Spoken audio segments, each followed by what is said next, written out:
समग्र राज्य रे नवरात्र पूजा बेस धूमधाम रे चलिथिबा बेले ब्रह्मपुर सहर विभिन्न अंचल रे आज चतुर्थ दिन रे जगज्जननी माँ दुर्गा शारदीय नवरात्र उत्सव अति सुंदर ढंग रे पालन कर जाउछि। ब्रह्मपुर सहर विभिन्न पूजा मंडप रे उत्सव मुखर परिवेश देखा मिली।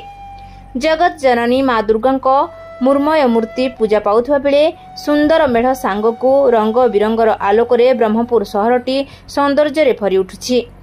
ब्रह्मपुर सहरर कोटपेटा, कमापल्ली, गिरी रोड, पुराना बस स्टाण्ड, हनुमान बजार, गेट बजार एभली अनेक जगार माँ का स्वतंत्र पूजार्चना चली, जहाकू देखिबा पई आज विभिन्न स्थान रे बहु संख्यार दर्शकों भीड़ देखा मिलुछि। महिषासुर मर्दिनी जगज्जननी माँ दुर्गा एही स्वरूप को दर्शन करने पई समस्त पूजा मंडप रे श्रद्धालुओं भीड़ देखा मिली। एही नवरात्रि उत्सव रे विभिन्न स्थान रे विभिन्न प्रकार सांस्कृतिक कार्यक्रम आयोजन करा जायछि। ब्रह्मपुर जिला प्रतिनिधि कृष्णचंद्र सामंतराय रिपोर्ट रूपथालिया न्यूज।